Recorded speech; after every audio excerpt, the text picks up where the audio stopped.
Naniniwala ka ba na ang magandang babae na ito ay dating isang pangit na babae na tumitimbang ng 70 kilo? Dahil sa kanyang pangit na katawan ang babaeng nagngangalang Ping ay pinagtaksilan ng kanyang asawa. Hindi lang iyon ang manliligaw ng kanyang asawa ay ang kasambahay na matalik ring kaibigan ni Ping. Hindi lang si Ping ang pinagtaksilan ng 2 taong pinakamamahal niya kundi ninakawan din siya ng mapang-apod na mag-asawang ito ng kanyang bilyon-bilyong kayamanan at pinatay ang buong pamilya ni Ping.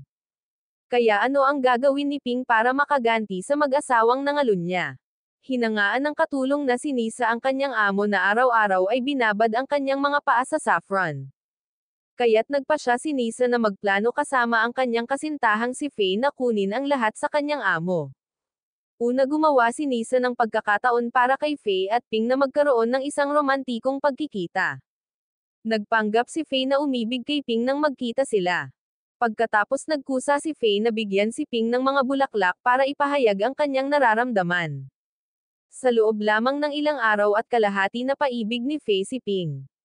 Si Ping ay mayroon ding kaibigan noong bata pa na nagngangalang Cho. Bago ipagtapat ni Cho ang kanyang pagmamahal nakatanggap siya ng imbitasyon sa kasal mula kay Ping. Sa huli matagumpay na dinala ni Faye ang kanyang ina sa bahay ni Ping ayon sa gusto niya. Kahit na ang lahat ng gastusin ay nabayaran ng pamilya ng nobya hiniling pa rin ng biyenan ni Ping na si Binamtip na hatiin sa kalahati ang pera para sa kasal. Matapos tanggihan naglakas loob pa si Binamtip na palihim na kunan ng litrato ang password sa safe ng ama ni Ping. Kinaumagahan nagising si Ping at hindi niya nakita ang kanyang asawa kahit saan. Kaya agad siyang bumaba para hanapin si Faye. Sa wakas natagpuan ni Ping si Faye sa kusina. Ngunit hinarang ni Faye ang pinto at niloko si Ping na bumalik sa kwarto.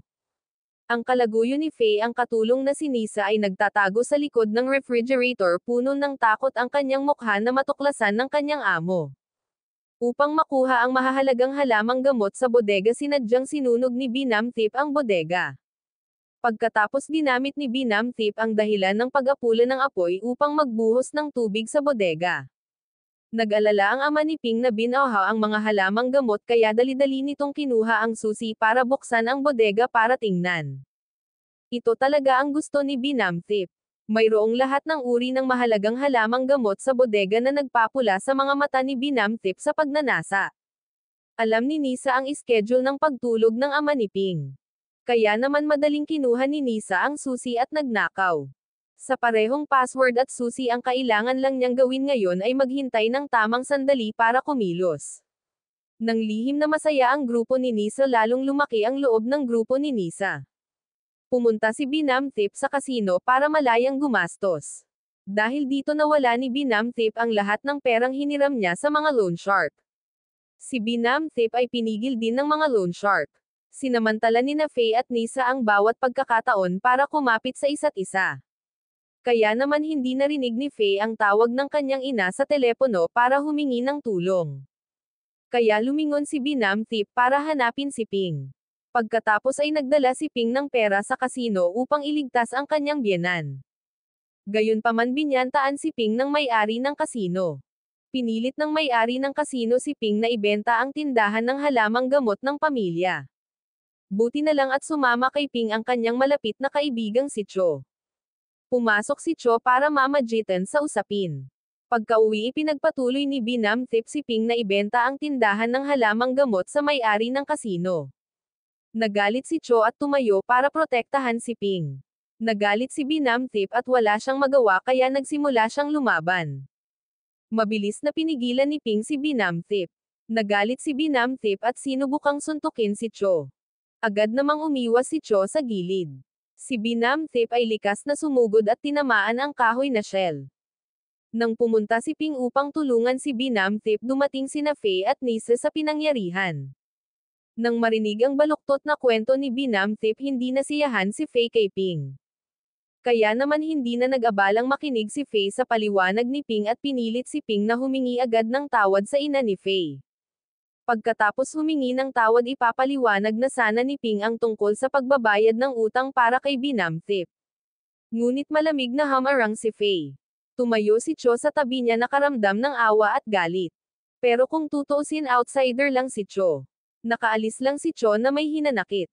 Sa oras na ito pumasok si Nisa bilang isang tagapamagitan na pahiwatig na si Faye ay dapat maging katamtaman.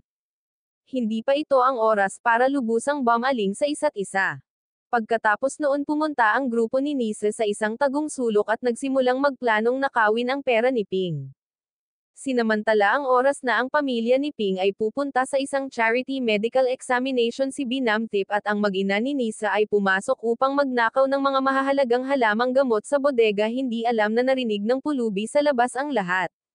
Sa kasamaang palad habang tumatakbo palayo ay kinatok ng pulubi ang kahon dahilan para madiskubre ito ng grupo ni Nisa. Nakita ito ni Faye at agad na pinatigil ang pulubi. Sa sandaling ito bumalik ang pamilya ni Ping. Ang pulubi ay agad na ginawang scapegoat. Sinisi ni Faye ang pulubi sa pagpasok sa bahay para magnakaw ng mahahalagang halamang gamot. Ngunit nang makita ng ama ni Ping ang pinto na nakalock na ngayon ay nakabukas at ang mamahaling halamang gamot ay maayos na nakaayos sa bodega, halatang halata na ito ay isang mahabang plano at hindi isang udyok ng kasakiman. Ngunit para sa kapakanan ng kanyang anak nagpa siya ang ama ni Ping na huwag ituloy ang bagay sa ngayon. Kinabukasan hinanap ni Ping ang pulubi para linawin ang bagay. Pagkabalik ni Ping sadyang lumapit si Nisa para magpakita ng pag-aalala. Biglang naamoy ni Ping ang napakapamilyar na pabango kay Nisa. Ang bango na ito ay ang bango ng kamiseta ng asawa ni Ping. Palihim na pumasok si Ping sa kwarto ni Nisa. Oo nga, nakita ni Ping ang bote ng pabango na may ganoong amoy doon. Natigilan si Ping, walang magawang nakasandal sa wardrobe. Sa sandaling ito nahulog ang isang kahon mula sa tuktok ng aparador. Nahulog din sa sahig ang litrato sa loob ng kahon. Nang kunin ni Ping ang larawan at tingnan ito, hindi siya makapaniwala sa mga mata nito.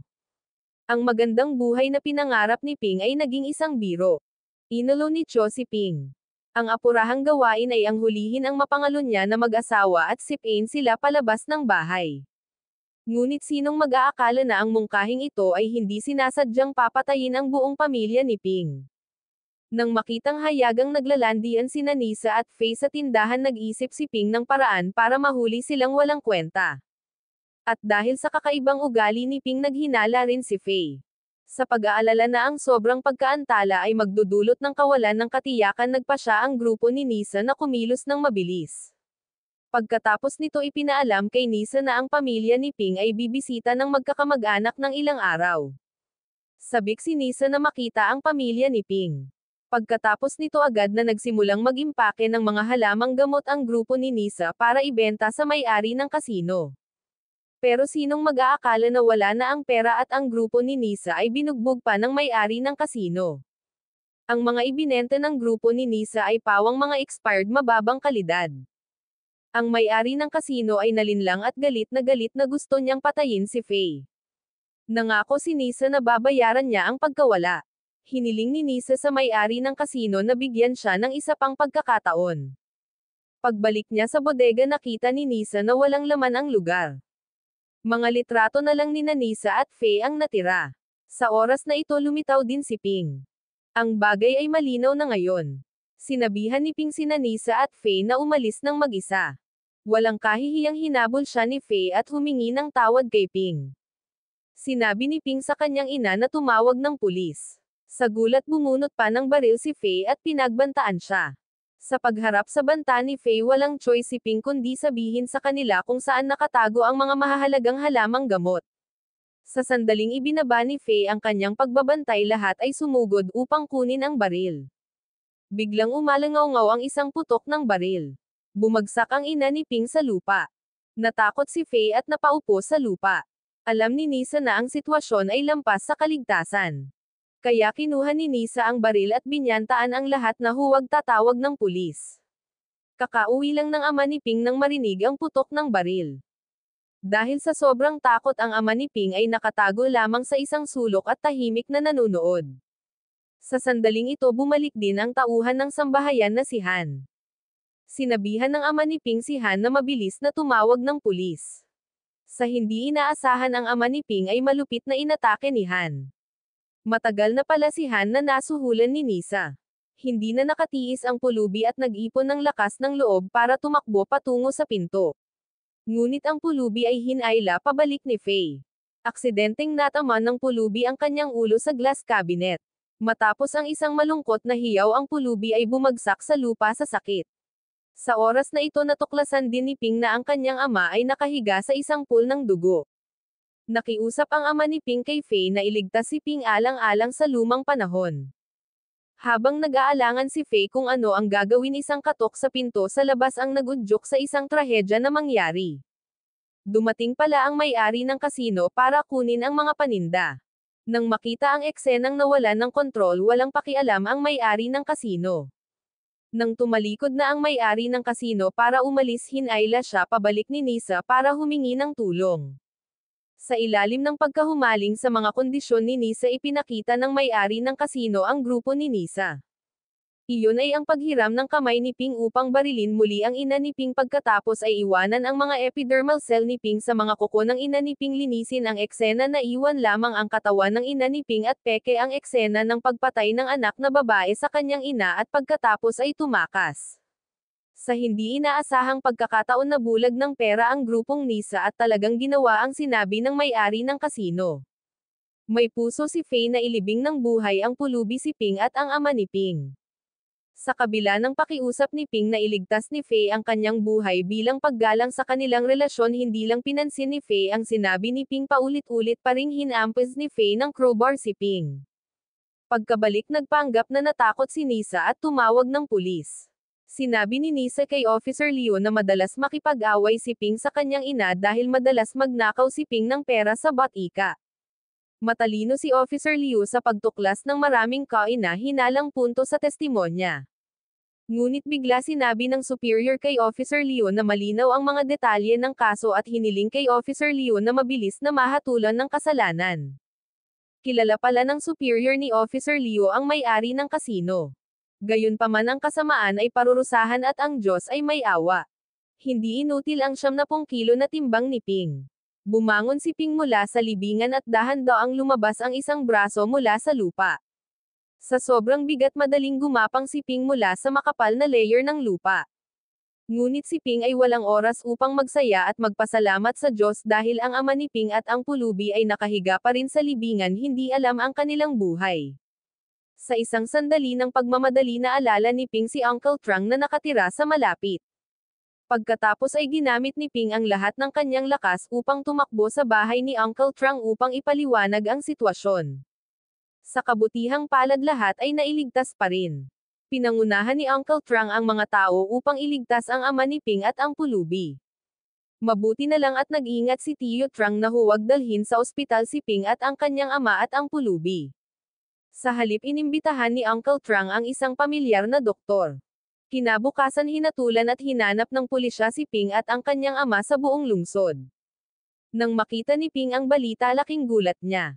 Para naman sa ama ni Ping, nabalisa siya kaya samuka siya ng dugo. Kasabay nito, nakita rin ni Cho sa malayong Korea ang balita. Ang anting-anting na ibinigay ni Ping kay Cho ay aksidente ring nahati sa dalawa. Bagamat maraming beses nagpadala ng mensahe si Cho, hindi tumugon si Ping. Nang dadalhin na sana ni Ping ang kanyang ama sa isang pribadong ospital, biglang sumulpot sa pintuan ang isang sasakyan ng pulis. Sinabihan ni Uncle Trang si Ping na mabilis na bumalik sa loob at magtago. Tungkol naman sa pulis, si Uncle Trang ang bahala. Na-record pala ng surveillance camera ang sasakyan ni Uncle Trang kagabi. Agad na natanggap ng may-ari ng kasino ang surveillance video na ipinadala ng hepe ng pulisya. Nakilala ni Nisa ang may-ari ng sasakyan bilang si Uncle Trang sa isang sulyap. Ang saloobin ni Uncle Trang sa mga pulis ay lubhang matigas. Kung walang search warrant, walang paraan para pasukin ang bahay ng isang sibilyan. Bagamat pansamantalang nakaiwas sila sa panganib, hindi na nakatuloy si Ping at ang kanyang ama at ang pulubi sa bahay ni Uncle Trang. Kaya naman sa ayos ni Uncle Trang, sumakay si Ping at ang kanyang ama at ang pulubi sa isang cargo ship at nagtungo sa mabuting kaibigan ni Uncle Trang sa malayong China. Sa panig na ito, nagpanggap na mabuting tao si Nisa para magdaos ng libing para sa ina ni Ping. Tinanggap niya ang pera ng pakikiramay mula sa mga kakilala ni Ping habang ang kanyang mukha ay nagkunwaring malungkot, pinipigilan ang ilang mga luha. Nakita ng may-ari ng kasino ang mga pekeng mukha ni Nisa, pati si Faye at ang kanyang ina. Hindi niya maitago ang paghanga sa kanilang kawalang hiyaan. Gayunpaman ang may-ari ng kasino ay kailangan pa ring kumita ng pera sa kanilang tatlo. Dumating ang may-ari ng kasino at sinabi sa kanilang tatlo na siya na ang bahala sa lahat. Di nagtagal inihayag ng pulisya na natagpuan nila ang dalawang nasunog na bangkay. Hinala ng mga pulis aksidenteng nagdulot ng sunog si Ping at ang kanyang ama habang tumatakas. Labis na nalungkot si Cho nang matanggap niya ang balita. Hindi inaasahan ni Cho na ang pagkikita ni Ping sa airport ang huli nilang pagkikita. Sa tulong ng may-ari ng kasino legal na kinuha ng grupo ng tatlo ni Nisa ang lahat ng ari-arian ng pamilya ni Ping. Sa bahaging ito pansamantalang nanirahan si Ping sa bahay ni Dr. Leung. Nakakuha na rin si Ping ng bagong katayuang mamamayang Chino. Pagkatapos ng pagsusuri na pagpasyahan ni Dr. Leung na ang kanang mata ng pulubi ay permanenteng nawalan ng liwanag. Malubhang nasira din ang utak ng ama ni Ping at hindi na maibalik. Gayunpaman hindi natalo ng bigla ang sakuna si Ping. Nagsimula ng umusbong sa isipan ni Ping ang mga binhi ng puot. Sa birthday party ni Binamthit biglang lumipad ang Maya sa glass door at namatay on the spot. Biglang naalala ni Nisa na ganoon din ang nangyari noong sinaktan niya si Ping. Ngayon lang sa isang sulok ng kalye sa hindi kalayuan isang magandang babae ang tahimik na nakatayo at nagmamasid mula simula hanggang wakas. Ang babaeng iyon ay si Ping na dati ay tumitimbang ng 70 kilo. Ang kanyang biyenan na maasim ang ugali ngayon ay nagpanggap na mabait. Ang katulong na si Nisa ay mabisyo nakasuot ng marangya at nakasuot ng ginto at pilak. At ang asawang nagsabing gusto niyang protektahan si Ping habang buhay ay nagpahayag din ng kanyang kasuklam-suklam na kalikasan. Sa pagtingin sa masasamang mukha binago ni Ping ang kanyang balat at bumalik mula sa mga patay. Nakatayo sa harap ng libingan ng aking ina nanumpa si Ping na tiyak na babayaran niya ng dugo ang utang ng dugo. Mula kay Dr. Leung natutunan ni Ping ang pamamaraan ng acupuncture. Kabisado ni Ping ang lahat ng mga function at lokasyon ng 187 acupuncture point sa katawan ng tao. Araw-araw kumakain lang si Ping ng mga berdeng gulay umiinom ng tubig at patuloy na nagsasanay ng sports mula umaga hanggang gabi. Sa wakas nakatanggap si Ping ng matamis na prutas pagkatapos ng maraming araw ng pagsisikap. Ang pangit na mataba na babae na tumitimbang ng 70 kilo ay biglang nag-transform sa isang magandang babae na may isang modelo ng katawan.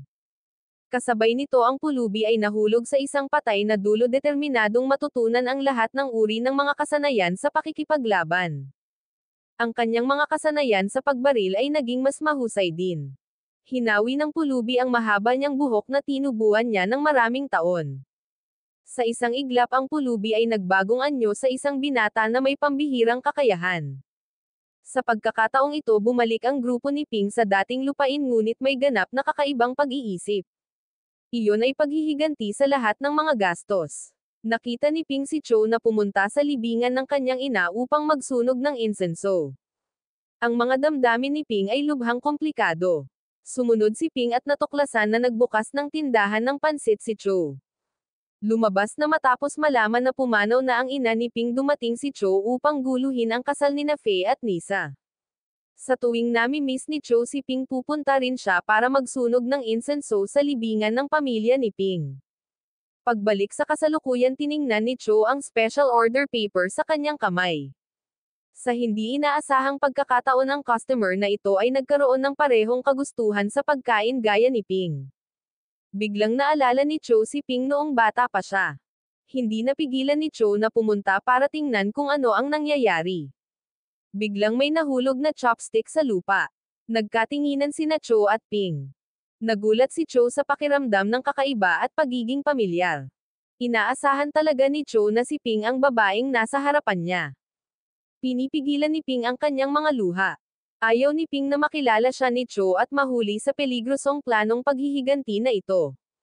Nakita ko lang na gumagamit si Ping ng mga karayom, euro, para tusukin ang iba't ibang acupoint sa katawan ni Binamthip. Nang may pasok ang huling karayom, euro sa tuktok ng kanyang ulo agad na nawalan ng malay si Binamthip at nakatulog. Sa pagtingin sa mamamatay tao na pumatay sa kanyang ina sa mismong harapan niya hindi nawala sa isip ni Ping. Nais ni Ping na matanggap ang masasamang taong ito ng nararapat na parusa. Matapos magising nakaramdam si Binamthip ng lakas. Patuloy na pinupuri ni Binamthip ang mahusay na kasanayan sa acupuncture ni Ping. Hindi alam ni Binamthip na nagtanim si Ping ng time bomb sa katawan ni Binamthip. Nagkunwaring mabait si Binamthip at tinanong si Ping kung mayroon siyang kailangan ng tulong. Hindi nag-atubili si Ping na sabihin kay Binamthip ang tungkol sa kanyang intensyon. Nakita ni Ping ang isang napakalaking batika sa malapit. Tinanong ni Ping si Binamthip tungkol sa may-ari ng batika na iyon. Dahil gusto ni Ping na ang batika na iyon ay mag-supply ng mga halamang gamot para sa acupressure massage shop ni Ping. Matapos marinig ito masayang tumawa si Binamthip. Hindi lamang siya nakakuha ng libreng serbisyo ngunit nakakuha din siya ng isang malaking deal sa negosyo. Sinabi ni Binamthip na binuksan niya ang tindahan. Kung may pagkakataon hayaan silang maghapunan ng magkasama para makapag-usap pa. Pagka-uwi biglang tumaas ng husto ang gana ni Binamthip. Si Binamthip ay mukhang 3 araw na siyang nagugutom. Laking gulat ng lahat sa pamilya. Pagkatapos kumain ng fill pumunta si Binamthip kay Faye. Naglabas si Binamthip ng flyer na nagpapakilala sa acupuncture shop at pinag-usapan ang supply ng gamot. Sa pagtingin sa magandang babae na lumilitaw sa flyer biglang naging interesado si Faye. Tumakbo si Faye sa banyo kinuha ang kanyang telepono at tiningnan ang pahina ng social media ni Ping. Pinalaki ni Faye ang mga sensitibong lugar at tiningnan ang mga ito. Si Faye ay nasa sabik na maging isang mangangaso hindi alam na siya ay isang biktima lamang. Sa loob lamang ng ilang araw ang gana ni Binamthip ay lalong nahirapang pasayahin. Madaling nagalit si Binamthip at napaka-critical din na para bang nagmenopause na siya. Magsusugal na sana si Binamthip ngunit pinigilan siya ni Nisa. Sinabi ni Nisa na nawala ni Binamthip ang lahat ng 100,000 baht na ibinigay ni Nisa sa kanya ngayong buwan. Kaya naman hindi na pinayagang magsugal si Binamthip. Matapos marinig ito agad na nagalit si Binamthip pinuna si Nisa sa pagkakaroon ng karapatang kontrolin si Binamthip. Huwag kalimutan lahat ng nasa bahay na ito ay pag-aari ng dating manugang ni Binamthip. Galit si Nisa ngunit hindi alam ang isasagot.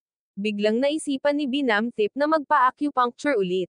Agad na nagkunwaring nag-aatubili si Faye at sinabing kukunin niya ang kanyang ina. Ngunit sa isip niya nagsimula na si Faye na mag-imagine ng iba't ibang senaryo. Pagkatapos ng acupuncture ni Binamthip dali-dali siyang tumakbo para sumugal. Sinabi ni Binamthip kay Faye na subukan din ang advanced na acupuncture technique ni Ping. Nang makitang nakapikit si Ping at kumukuha ng pulso hindi maitago ni Faye ang kanyang matako na tingin. Para mapaniwala si Faye sa resulta ng pagbabasa ng pulso nakita ni Ping ang tamang acupuncture point sa katawan ni Faye at buong lakas niyang idiniin ito. Si Faye ay nasa sobrang sakit at agad na nagtanong kung ano ang nangyayari. Sinabi ni Ping na ang dugo at chi ni Faye ay masyadong sagana at kailangan agad ng acupuncture. Nang sumunod si Faye kay Ping sa acupuncture bed tumawag si Nisa. Nagalit si Faye at ayaw makinig ngunit hindi niya pinangarap na hindi makinig. Nahuling nagsusugal si Binamthip at hiniling na magdala ng ransom money. Pagka-uwi sa hapunan nagngangalit si Nisa. Si Nisa lang ang nagsikap sa pamamahala ng batika. Kung mahuli ulit si Binamthip hahayaan na lang ni Nisa. Nang makita si Nisa na nakaupong mag-isa sa labas na nagtatampo pumunta si Han upang magpakita ng pag-aalala. Umaasa na mabibigyan ni Nisa ng pagkakataon si Han. Ngunit si Han ay tinanggihan ni Nisa. Nagkaroon ng intermittent amnesia ang ama ni Ping. Isang araw biglang naalala ng ama ni Ping ang eksenang sinaktan ang buong pamilya 5 taon na ang nakararaan. Habang nasa labas si Yaya nag-iisang tumakbo palabas ng bahay ang ama ni Ping. Nais ng ama ni Ping na pumunta sa batika upang iligtas ang kanyang anak na babae. Biglang nagising si Nisa sa kalagitnaan ng gabi. Tahimik na kinuha ni Nisa ang phone ni Faye at in-unlock ito. Nang makitang walang palatandaan ng paggising si Faye gumaan ang pakiramdam ni Nisa at lumabas ng kwarto. Pagkalabas dali-daling hinanap ni Nisa ang numero ng telepono na tinawagan ni Faye kanina at sinubukang tawagan. Hello. Natigilan si Nisa. Babae talaga sa kabilang dulo. Biglang umalangaw-ngaw ang boses ni Faye mula sa kanyang likuran. Nagmamadaling paliwanag ni Nisa na napagkamalan niyang kinuha ang telepono. Pero alam na alam niya ang nangyayari. Binalaan ni Faye si Nisa na huwag nang uulitin. Hindi nagustuhan ni Faye na sinisira ang kanyang privacy. Ngunit hindi inutil si Nisa. Hindi susuko si Nisa hanggat hindi niya napag-iimbestiga ng malinaw. Bumalik si Ping para maghiganti. Gayunpaman hindi pa rin binibitawan ni Ping ang kanyang childhood friend na si Cho. Dahil ang mga panahong nakasama niya si Cho ang tanging magagandang alaala ni Ping. Nagkusa si Ping na kunin ang palso ng ina ni Cho. Upang pasalamatan si Ping, inimbitahan ni Cho si Ping na pumunta sa isang lokal na day trip. Inayos ni Ping ang kwelyo ni Cho. Magiliw na hinawakan ni Cho ang isang payong para kay Ping. Sama-samang tinikman ni Ping at Cho ang mga lokal na merienda. At sa wakas hindi nila nakalimutan na kumuha ng ilang larawan na magkasama. Pagkatapos pumunta sina Ping at Cho sa sinaunang templong binisita nila noong mga bata pa sila para manalangin para sa mga pagpapala. Nang tumingin si Cho kay Ping, biglang nakaramdam si Cho ng kakaibang pakiramdam ng pagiging pamilyar. Parang nakita na naman ni Cho ang chubby na si Ping 5 years ago. Pagkalabas ng templo, masayang naglakad sina Cho at Ping sa eskinita. Biglang may lumabas na cart. Bagamat sinubukan ni Cho na protektahan si Ping, bahagyang nasugatan pa rin si Ping. Sinabihan ni Cho si Ping na maupo doon at magpahinga sandali. Habang si Cho ay tumakbo para bumili ng gamot. Nagkataon namang dumaan si Faye at nakita niya si Ping. Nang pumunta si Faye para kausapin si Ping, bumalik si Cho. Nahaharap sa tahasang pang-aasar ni Faye, matagal nang inis si Cho kay Faye. Kaya determinadong lumaban si Cho. Pagkaraan ng ilang sandali ng pakikipagbuno, ipinakita ni Faye ang kanyang pisikal na kahinaan. Sinabihan ni Ping sina Faye at Cho na huminto. Pagkatapos ay sinabihan ni Ping si Faye na umalis muna. Pagka-uwi, inihain ni Nisa si Faye ng gamot. Nagkataon muling tinawagan ni Ping si Faye sa oras na ito. Nakonsensya si Faye at mabilis na niloko si Nisa na umalis. Pagkatapos ay kinuha ni Faye ang telepono at tumakbo sa banyo para tumawag muli. Nagpakita ng pag-aalala si Ping at nagtanong tungkol sa pinsala ni Faye. Pagkatapos inanyayahan ni Ping si Faye na pumunta sa acupuncture shop bukas para malagyan ng benda ang kanyang sugat. Masayang sumang-ayon si Faye. Habang papalabas siya ng pinto, naabutan niya si Nisa nakikinig. Napansin ni Nisa ang pagiging abnormal ni Faye. Nang makitang ibinaba ni Faye ang screen ng telepono, si Nisa ay lihim na gumawa ng plano sa kanyang isipan. Kinabukasan, kapwa may sariling plano sina Faye at Nisa. Upang maiwasan ang pagdududa, sadyang hiniling ni Faye kay Binamtip na ipadala si Faye upang bumili ng mga bagay. Mabilis namang sumunod si Nisa matapos gamitin ang palusot na tinawag ng isang customer. Mabilis na natanggap ni Faye ang balita mula kay Binamtip. At sa gayon, sina Nisa at Faye ay nagsimulang maglaro ng pusa at daga sa isa't isa. 5 taon ang tiniis ni Ping at sa wakas ay hinintay ang araw na ito. Sa pagtingin sa kanyang sakam, mapanlinlang na dating asawa, si Ping ay nagpasok ng mga karayom, euro sa iba't ibang acupoint sa katawan ni Faye. Biglang nakaramdam ng pananabik mula sa itaas hanggang sa ibaba. Maginhawang nasiyahan si Faye, hindi alam na nahulog si Faye sa bitag na itinakda ni Ping. Tumatakbo pa rin si Nisa sa kalsada. Hinahanap ang kinaroroonan ni Faye. Biglang napansin ni Nisa ang isang napakapamilyar na flyer. Biglang naalala ni Nisa na ito pala ang acupuncture shop na ipinakilala ni Binamtip kay Faye. Kaagad pagkatapos pumunta si Nisa sa acupuncture shop. Oo naman, sa bintana natuklasan ni Nisa si Faye na nakahiga at tumatanggap ng acupuncture. Nang makita ang ekspresyon ng kasiyahan ni Faye, nanlaki ang mga mata ni Nisa sa galit. Walang sinabi si Nisa at nagmamadaling pumasok para hampasin si Ping. Nagmamadaling hinayla ni Faye si Nisa palabas. Sinundan din siya ni Ping para magpaliwanag, ngunit hindi gaanong mapaniwala si Nisa. Habang si Nisa ay patuloy na nababaliw at sumugod na papasok kay Ping, dumating si Binamtip sa oras. Ipinaliwanag ni Binamtip ang lahat kay Nisa. Nang maglaon, kailangang kumita ang bot-ika sa pamamagitan ng pagbibigay ng gamot sa tindahan ni Ping. Dahil dito, kahit hindi masaya si Nisa, kailangan pa ring humingi ng tawad kay Ping. Sa pagbabalik, nag-usap sa telepono si Faye at ang kanyang ina. Nag-aalala at hindi mapalagay si Nisa, ngunit wala siyang masabi. Pagka-uwi sinabi ni Han kay Nisa na kakalipat lang dito ng may-ari ng acupuncture shop mula sa China. Ngunit naramdaman pa rin ni Nisa na parang pamilyar si Ping. Ininom ni Faye ang gamot na pampalakas ng dugo at pampalakas ng kalamnan na ibinigay ni Ping sa kanya. Hindi nagtagal naramdaman ni Faye na nag-aapoy ang buong katawan niya. Sa pagtingin sa mainit na katawan ni Nisa hindi napigilan ni Faye na lumapit at gustong maging intimate. Ngunit wala na si Nisa sa mood na pagsilbihan si Faye. Walang magawa makakahanap lang si Faye ng paraan para mapawi ang sarili. Nagsimulang mag-push up si Faye pagkatapos ay gumawa ng lahat ng uri ng iba pang masiglang ehersisyo. Naghula-huping pa si Faye. Nakita ng kanyang pinsan na nakatayo sa sulok ang eksenang ito at natarante rin hindi maintindihan ang nangyayari. Kinabukasan umupo si Faye sa isang sulok na walang tao sa paligid. Sinubukan ni Faye na ilabas ang kanyang pagkadismaya dahil nandoon pa rin ang epekto ng droga. Biglang nakita ni Faye ang sekretarya ng may-ari ng kasino na pumunta dito para maghugas ng sasakyan. Tiyak na iba ang magandang babaeng naglalaban ng sasakyan sa mga ordinaryong tao.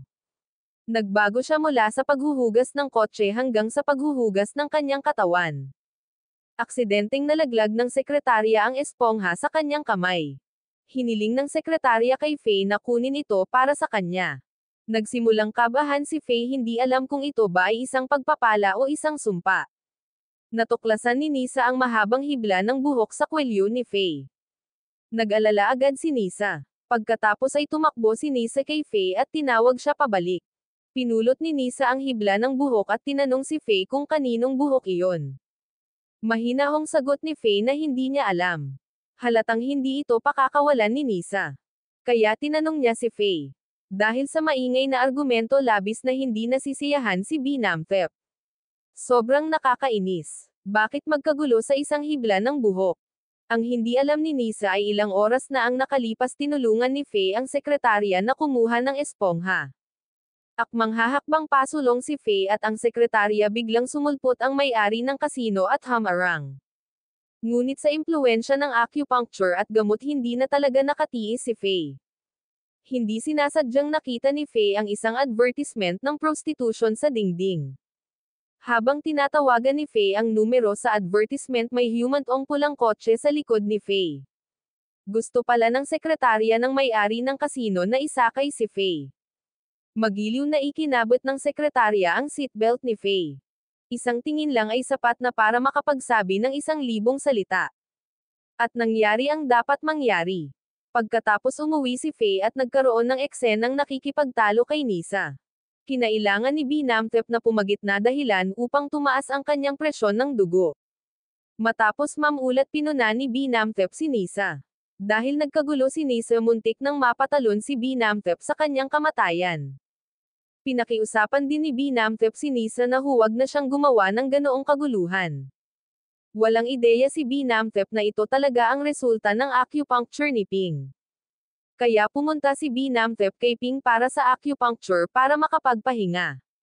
Sinabi ni Ping sa pulubi na nagngangalang-pong na ang mga sintomas ng Binamthep ay mga maagang sintomas ng cardiovascular disease. Sinabi ni Ping na talagang hindi siya magiging malambot sa Binamthep. Habang nag-e-enjoy sa durian sticky rice na may gata ng nyog na niluto ni Ping ibinulalas ni Binamthep na maganda kung ang manugang ni Binamthep ay kalahating kasing galing ni Ping naguguluhin ng husto ang isang hibla ng buhok. Sinabi ni Ping na napakahusay ng anak ni Binamthep. Naniwala si Ping sa karakter ni Faye. Isang papuri lang tungkol sa isang mabuting ina at isang mabuting anak ay sapat na upang mapasaya si Binamthep na hindi niya maisara ang kanyang bibig. Nang malaman ni Ping ang dahilan ng pag-aaway ni Nisa at Faye natukoy niya na nahulog din si Faye sa bitag. Sinabi ni Ping kay Pong na mabilis na puntahan kung sino ang nakipag-ugnayan kay Faye. Bulalas ni Pong na hindi pa rin nagbabago ang ganoong klase ng tao. Iniisip lamang ang kaawa-awang hitsura ni Faye ay muling natuwa si Ping. Sumunod ang taong kailangang paghihiganti ni Ping ay si Nisa. Gusto ni Ping na matikman ni Nisa ang lasa ng Dain. Noong araw na iyon nagpadala ng text message ang sekretarya kay Faye na nagsasabing may 1 linggong business trip ang may-ari ng kasino. Inaasahan ng sekretarya na yayain si Faye na lumabas sa tsaa at cake. Sa pagtingin sa larawan ng cake na ipinadala ng sekretarya, hindi maitago ni Faye ang kanyang tensyon. Ito ba ay isang pagpapala o isang sumpa? Matapang talaga ang lalaking ito. Hindi lang siya nanloko, naglakas loob din siyang pumili ng kasino ng amo bilang lokasyon. Habang nakikipagmahalan si Faye sa sekretarya, biglang bumalik ang may-ari ng kasino. Natarante si Faye at tumalon mula sa rehas. Sa wakas, hindi na nakayanan ni Faye at natamba. Ang may-ari ng kasino ay nagpaputok ngunit hindi nakuha. Pagharap sa mabangis na pagtugis, tumakbo si Faye nang walang tigil. Ang lahat ng ito ay ginawa ni Ping. Sinabihan ni Ping si Pong na mabilis na sumunod sa kanya. Samantala, tumakbo si Faye sa basurahan. Ang dalawang subordinate ng may-ari ng kasino ay naghiwalay din para harangan ang pasukan at labasan ng kalsada. Natuklasan ni Faye na maaaring mabuksan ang pinto sa likod. Walang daan palabas si Faye, kaya desidido siyang binuksan ang pinto at gumapang sa loob.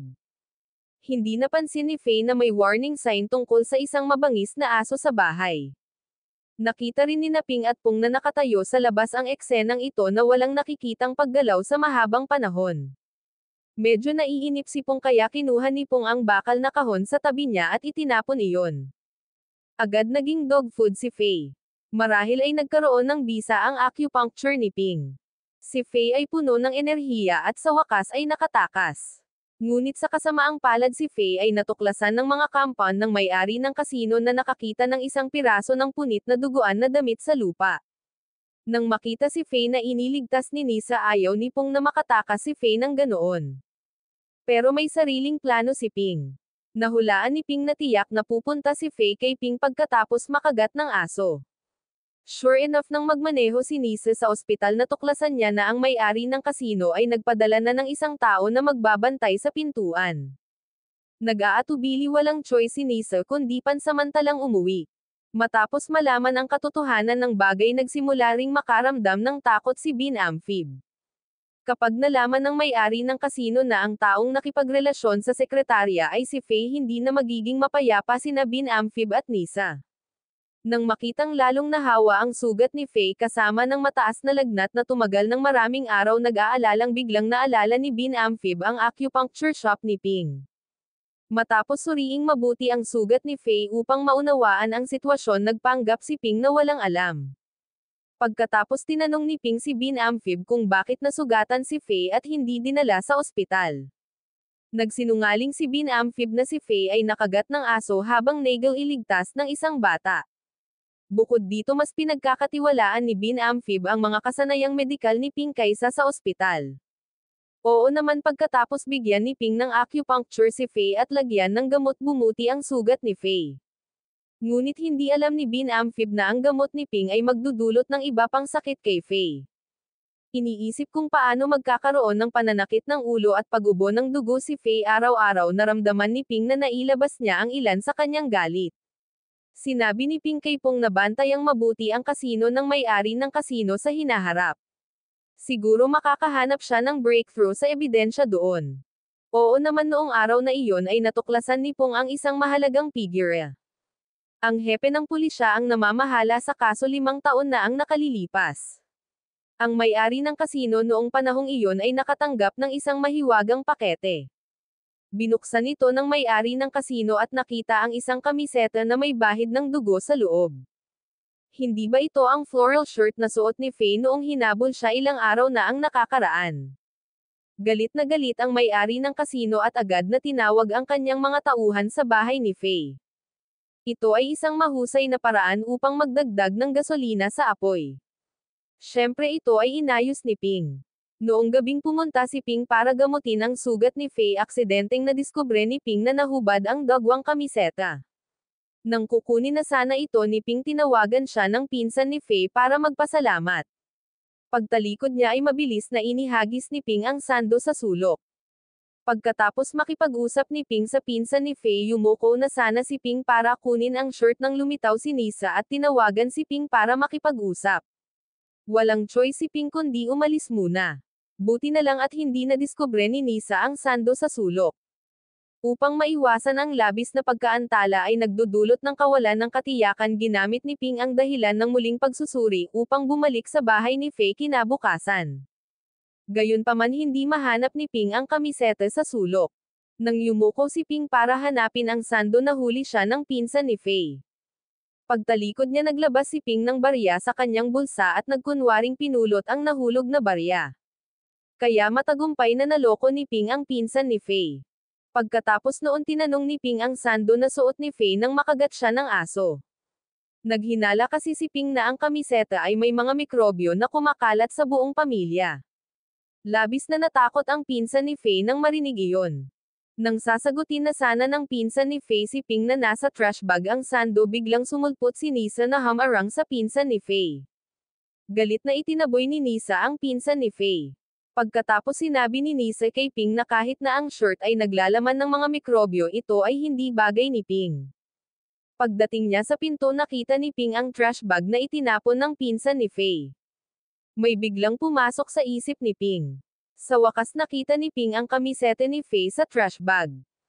Sa gilid na ito dumating ang may-ari ng kasino sa bahay at binugbog si Faye.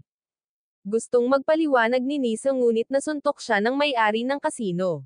Matapos ang ilang saglit na labanan at mapagod bumunot ng baril ang may-ari ng kasino at babarilan sana si Faye. Nakita ni Nisa ang ebidensyang dinala ng may-ari ng kasino. Saglit na natigilan si Nisa saka naglabas ng isa pang kaparehong sando. Nagsinungaling si Nisa na nagkataon lang. Ipinahayag ng may-ari ng kasino na kapag nalaman niyang nagsisinungaling sina Nisa at Faye hindi na mabubuhay sina Nisa at Faye. Si Ping na nakaupo sa kotse at nakasaksi sa eksenang ito ay labis na nagulat. Hindi kaya naghanda na si Nisa. Ang shirt na binili ni Nisa para kay Faye ay buy one get 8 free deal. Mayroon pa ring isang buong bag sa bahay at naramdaman ni Ping na ito ay mabuti. Hanggat alam ng may-ari ng kasino na siya ay nalinlang kakayanin niya si Faye Binamtep at Nisa ng sabay-sabay. Sa bahaging ito pinag-aaralan ni Nisa at Han kung sino ang nasa likod ng insidente. Bagamat hindi nila alam kung bakit ginawa iyon ng taong iyon madaling maalis ng isang taong nakakaalam ng sitwasyon sa bahay ang dagwang kamiseta. Ang unang pumasok sa isip ni Nisa ay si Ping. Kinabukasan pumunta si Nisa sa acupuncture shop para subaybayan ang sitwasyon. Nang makitang magkasama si Cho at Ping agad na nagtago si Nisa. Ngunit natuklasan ni Ping si Nisa sa pamamagitan ng salamin. Sa pagtingin sa paraan ng pagtitinginan ni Ping at Cho sa isa't isa habang nag-uusap nakaramdam ng kakaibang lamang si Nisa. Parang hindi lang magkakilala si Ping at Cho. Bumungad sa isip ni Nisa ang pag-iisip ng paglilinaw sa tunay na layunin ni Ping. Unang gumana ang planong paghihiganti ni Ping. Matagumpay na naging sanhi si Ping na inatake sa puso si Binamtep na naging dahilan upang masaktan ng kanyang masamang dating asawa ang may-ari ng kasino. Sinabi ni Ping kay Pong na sundan ang may-ari ng kasino. Marahil ay makakakuha siya ng kapaki-pakinabang na impormasyon. Natuklasan ni Pong na ang hepe ng pulisya na namamahala sa kaso noong taong iyon ay si Santi. Sinamantala pala ni Santi ang kanyang posisyon para magnegosyo at kumita. Sa pagkakataong ito dumating si Santi para kolektahin ang pera at sabay tanong sa may-ari ng kasino. Bago iyon dahil sa paghabol ni Bizon kay Faye ipinagpaliban ng may-ari ng kasino ang kanyang business trip sa China. Ang layunin ng paglalakbay sa China ay upang magtrabaho para kay Santi. Napagtanto ni Pong na may sumusunod sa kanya kaya mabilis siyang nagkunwaring umatras. Matapos makipag-away sa taong sumusunod sa kanya natuklasan ni Pong na ang tao ay si Officer Lo. Sa huling pagkakataon naligaw ang ama ni Ping habang wala sa tamang pag-iisip at nagkataon na nadiskubre ni Officer Lo. At si Officer Lo ang namamahala sa pag-iimbestiga sa kaso ng drugstore noong taong iyon. Dahil nakatanggap siya ng mga tagubilin mula kay Santi napilitan si Officer Lu na magbigay ng mabilis na hatol. Nang hindi sinasadyang makatagpo niya ang ama ni Ping sinadya ni Officer Lu na dalhin siya sa istasyon ng pulisya. Sa kabutihang palad natuklasan siya ni Pong sa takdang panahon na nakatulong sa ama ni Ping na makatakas sa panganib. Nang maglaon ng sinusundan ni Pong si Faye muli siyang natuklasan ni Opisyal Lu. Nadama ni Officer Lu na kahit hinala ang mga kilos ni Pong si Pong ay hindi mukhang masamang tao. Sa oras na ito pinangunahan ni Santi ang may-ari ng kasino palabas. Agad na ibinaba ni Pong ang kanyang sombrero. Sa pagharap sa pagtatanong ng may-ari ng kasino na natiling tahimik si Pong. Hawak na ni Pong ang kanyang baril sa kanyang kamay, nakahanda na. Sa sandaling ito biglang inakbayan ni Officer Lu ang balikat ni Pong at sinabing si Pong ang kanyang junior. Kaya naman matagumpay na tinulungan ni Officer Lu si Pong. Ngunit hindi alam ni Pong ang gagawin. Sa kabaligtaran sinabi ni Pong kay Opisyal Lu na kung may oras siya dapat siyang pumunta at suriin ang kaso sa parmasya sa taong iyon. Matapos suriin ang kaso talagang may natuklasan si Officer Lu na kakaiba. Sabay pasok ng superior ni Santi at nag-aalalang nagtanong. Sa katunayan natuklasan ni Santi ang investigasyon ni Officer Lu. Bagamat tila stable na ang kalagayan ng ama ni Pong, laging nasa isip niya ang ideya ng pagtakas pabalik sa Batika upang hanapin ang kanyang anak. Sa pagkakataong ito muling sinubukan ng ama ni Pong na lumabas. Ngunit nalaman ng ama ni Pong na nakalock ang pangunahing pinto. Nang subukan ng ama ni Pong na umakyat sa pader para makaalis, nalaman ito ni Uncle Trang at tinawag niya ang ama ni Pong pabalik. Pagkatapos ay hiniling ng ama ni Pong kay Tio Trang na dalhin siya sa templo ng mga Chino. Sa daan nagpanggap ang ama ni Pong na sumasakit ang ulo at humingi ng tubig.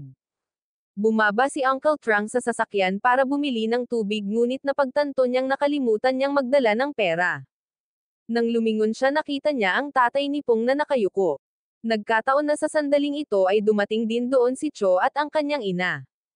Nagpunta si Cho para bumili ng mga itlog at harina habang ang ina ni Cho ay pumunta upang kunin ang kanyang mga salamin sa mata. Ang ama ni Pong ay nakatayo sa gilid ng kalsada at kumaway sa isang kotse at sinabing gusto niyang pumunta sa Batika upang hanapin ang kanyang anak na babae. Mabuti na lang at nakita ng driver na hindi matino ang ama ni Pong kaya tumanggi ito. Biglang narinig ng ama ni Pong na tumatawag si Uncle Trang. Mabilis na nakahanap ng mapagtataguan ang ama ni Pong. Nag-aalalang tumakbo si Uncle Trang para hanapin siya, aksidenteng nabangga si Cho. Dahil sa hindi pangkaraniwang kilos ni Uncle Trang naghinala si Cho. Aksidenteng nakita din ng tatay ni Pong ang nanay ni Cho. Kinawian ng ama ni Pong ang kanyang kamay para tawagan ang ina ni Cho. Inilabas ng nanay ni Cho ang kanyang salamin para tingnan kung sino iyon, ngunit biglang nabangga ang nanay ni Cho at nahulog ang kanyang salamin sa lupa. Nang isuot ito ng nanay ni Cho at tumingin sa kabilang direksyon, wala siyang makitang tao. Nagbago ng tuluyan si Pong at lumuhad sa harapan ng kanyang ama. Ang puso ni Pong ay napuno ng pagkakasala at pagsisi sa sarili. Kung hindi nagkamali si Pong na nakita ang tao at inimbitahan ang lobo sa bahay, marahil ay hindi mangyayari ang kalunos-lunos na pagtatapos ngayon. 5 taon na ang nakalilipas, ang kanyang ama ay sinaktan ng kanyang manugang na nagresulta sa matinding pinsala sa ulo. Ang kanyang memorya kaya tumigil sa oras na ang buong pamilya ay nasaktan. 5 taon na ang nakalilipas. Sa oras na iyon si Pong ay isang pangit na babae na tumitimbang ng 70 kilo. Labis pa rin ang pag-aalala ng ama ni Pong sa kanyang anak. Nang marinig si Pong na tinatawag siyang Tatay Pongs, lalong nabalisa ang ama ni Ping. Hindi mo ako anak. Bakit mo ako pinipigilan na iligtas ang anak ko? Nabalisa ang ama ni Ping kaya hindi siya makapagsalita. Nang makitang nasa panganib si Ping, labis na natakot si Ping. Hindi pinansin ni Ping ang panganib na maaaring maglantad sa kinaroroonan ng kanyang ama. Hiniling ni Ping kay Pong na subukang makipag-ugnayan sa ospital na may pinakamataas na antas ng pagiging kumpidensyal. Matapos matanggap ang emerhensyang pangangalaga, sinabi ng doktor na pansamantalang naging matatag ang kalagayan ng ama ni Ping. Kung hindi pa rin siya madyay gising pagkatapos ng check-up, bukas kailangan niyang ipa-intubate. Pagkatapos lamang ay papayagang bumisita ang mga miyembro ng pamilya. Malungkot na pumunta si Ping sa templo ng mag-isa. Nanalangin si Ping sa mga Diyos na biyayaan ang kanyang ama ng kapayapaan at mabilis na paggaling. Bagamat hindi sinasadyang nakilala niya si Cho, hindi umimik si Ping at umalis na lang. Nang makita ang maalalahanin na hitsura ni Ping, ginamit ni Cho ang pagkakakilanlan ng isang kaibigan para aliwin at hikayatin si Ping. Nang makitang maganda ang pakikitungo ni Cho sa kanya, bumuti rin ng husto ang mood ni Ping. Lumalim din ang damdamin ni na Cho at Ping. Kinabukasan hindi pa rin nagigising ang ama ni Ping. Sinabihan ni Ping sina Tio Trang at Pong na umuwi muna at magpahinga. Ngunit nang makaalis na sina Tio Trang at Pong, nagkataon namang sumulpot si Cho at ang kanyang ina sa mismong pintuan ng ospital. Ilang araw na pala ang nakalipas narinig ng nanay ni Cho ang pagtawag ng ama ni Ping sa kanyang pangalan sa palengke. Bagamat mabilis na kinuha ni Uncle Trang ang ama ni Ping na naging dahilan upang mawalan ng pagkakataong magkita ang ina ni Cho at ang ama ni Ping. Ngunit masyadong totoo ang boses na iyon. Ayaw ng nanay ni Cho at kinabukasan ay bumalik siya sa palengke para magtanong. Pag-alis niya halos himatayan na naman ang nanay ni Cho. Nagkataon namang hindi sinasadyang nabangga ng nurse na tumulak sa hospital bed ng ama ni Ping si Cho na kausap. Nang tumayo si Cho upang tingnan ang kama natuklasan ito ni Ping at tinawag si Cho pabalik sa oras. Kasabay nito ang nanay ni Cho ay nagpa-medical examination. Paglabas niya nadiskubre muli ng nanay ni Cho ang isang problema. Bakit kamukha ng tatay ni Ping ang nakahiga sa hospital bed? Hinubad ng nanay ni Cho ang salamin niya at sinundan siya. Nang malapit nang magsara ang pinto ng elevator sa wakas ay natitiyak ng ina ni Cho na ang taong iyon ay ang ama ni Ping. Nagmamadaling pinuntahan ng ina ni Cho si Cho at sinabi ito kay Cho. Naghiwalay si Cho at ang kanyang ina upang hanapin ang ama ni Ping. Ngunit sa huli-huli pa rin si Cho at ang kanyang ina at pinalampas ang pagkakataong magkita. Tuluyang ibinaba ang puso ni Ping na nakabitin sa ere. Pag-uwi niya nagtanong ang nanay ni Cho. Sino ang nagdala sa ama ni Ping sa ospital? Posibleng buhay pa si Ping. Kinuha ni Cho ang isang lumang larawan na itinago niya sa loob ng maraming taon. Muling lumitaw sa kanyang isipan ang magagandang alaala ni Ping. Walang malay bumaba si Cho sa bahay ni Ping. Nagtaka si Cho kay Ping, buhay ka pa ba talaga? Nang malaman ni Ping na ang ama ni Ping ay nahuli ng ina ni Cho, binalaan ni Pong si Ping. Hindi nagbago ang hitsura ng ama ni Ping. Walang epekto ang pagpapalit ng pangalan ni Ping. Hindi ngayon ang oras para pag-usapan ang tungkol sa pag-ibig. Sinabi ni Pong kay Ping na tumingin sa mga mata ni Pong. Tapos ang tatay ni Ping na nakahiga sa hospital bed at hindi alam kung kailan siya madyay gising. At gayon din ang espiritu ng yumaong ina ni Ping sa langit. Natahimik si Ping. Napagtanto ni Ping na kailangan niyang bilisan ang pagpapatupad ng kanyang plano sa paghihiganti. Upang patuloy na masaktan ni Faye ang may-ari ng kasino, sinimulan ni Pong na subaybayan ang mga galaw ng kalihim. Ngunit sa oras na ito si Pong ay binabantayan ni Officer Liu. Sa pagtingin sa matuwid na opisyal na si Liu sa kanyang harapan, isinulat ni Pong ang 5 numero at ibinigay ito kay Opisyal Liu pagkatapos ay umalis. Tiningnan ni Ping ang bote ng tubig na inihanda niya at nagpasyang bigyan si Faye ng mabigat na injection ngayong gabi. Sinasamantala ang nakaraang pagkakasala ni Faye laban sa may-ari ng kasino, si Ping ay nagsagawa ng hiniram na pagpatay ng kutsilyo. Nagpadala ng mensahe si Ping kay Faye. Hiniling ni Ping kay Faye na makipagkita sa kanya sa acupuncture shop at sinabing kailangan niya ng tulong. Sa harap ng paanyaya ng kanyang tagapagligtas, masayang pumayag si Faye. Pagkatapos makipagkita, nagkunwaring nahihiya si Ping at sinabing may sasabihin siya. Nang si Faye ay nagsisimula ng magkaroon ng ilang mga nakakatuwang pag-iisip sa kanyang isipan, si Pong ay nagpanggap na isang customer at tumawag. Ginamit agad ni Ping ang dahilan ng pakikipagkita sa isang customer para umalis. Bago umalis, binigyan ni Ping si Faye ng business card. Pagkatapos noon, sinabihan ni Ping si Pong na sundan at agawin ang sekretarya ng may-ari ng kasino. Kinagabihan, pinuntahan ni Faye ang address sa business card. Nang maamoy ni Faye ang pabango ng likidong inihanda ni Ping, agad na nahulog si Faye sa guni-guni at hindi na matukoy kung sino. Sa oras na ito, dinala ni Pong ang walang malay na sekretarya sa silid. Pagkatapos nito, ginamit ni Pong ang telepono ng kanyang sekretarya para ipadala ang lokasyon sa may-ari ng kasino. Agad na pinamunuan ng may-ari ng kasino ang mga tao doon. Pagpasok pa lang ng may-ari ng kasino ay pinona na rin ni Nisa sina Binamtep at Han doon. Napahinto pala si Faye ni Nisa nang gusto niyang lumabas sa gabi, ngunit salamat sa malakas na proteksyon ni Binamtep at ubiling pinaalis ni Nisa si Faye. Pagkatapos noon, umakyat si Nisa para kunin ang kanyang phone para tingnan ang lokasyon. Dahil dati ay naglagay si Nisa ng location device sa kotse ni Faye. Nang makita niyang huminto ang sasakyan ni Faye sa isang hindi pamilyar na lokasyon, nagsimula na ring pagsisihan ni Binamtep ang kanyang mga ginawa sa oras na iyon. Takot na panganib na mangyari kina Faye, Binamtep, Nisa at Han ay nagpasya na pumunta doon upang makita. Tumayo si Ping sa hindi kalayuan at tuwang-tuwa siyang makita ang sasakyan ni Nisa. Ang inisyatiba ni Nisa at Binamthep na lumitaw ay nagkataon na nagustuhan ni Ping. Tiyak na tulad ng inaasahan ang buong grupo ng Nisa ay dinala sa mga suburb ng may-ari ng kasino. Bago pa makapagpaliwanag ang sekretarya binaril siya ng 4 na beses at namatay on the spot. Pagkatapos ay si Faye na. Pero sadyang sinabi ni Faye sa may-ari ng kasino na napakaganda ni Nisa kaya sayang naman kung mamatay ito. Ang pangungusap na ito ay nagpaalala sa may-ari ng kasino. Kaagad pagkatapos dumating ang isang subordinate para hiyain si Nisa. Nakita ito ni Han at itinaya ang kanyang buhay para protektahan si Nisa. Nang matamaan ng subordinate si Han itinulak ni Faye ang baril sa kamay ng may-ari ng kasino at tumakbo palayo. Agad namang hinabol ng 2 subordinate si Faye. Nagtago si Faye sa ilalim ng isang malaking puno at matagumpay na nakatakas sa pagtugis sa 2 nasasakupan. Ngunit nang iangat ni Faye ang kanyang ulo nakita niya si Pong sa kanyang harapan. Ngayon lang pala nakatanggap ng balita si Ping na gising na ang ama ni Ping. Ngunit nang lumabas siya sa silid ng ospital hindi nakita ni Ping si Pong kahit saan. Tumawag siya at nalaman niyang bumalik si Pong doon.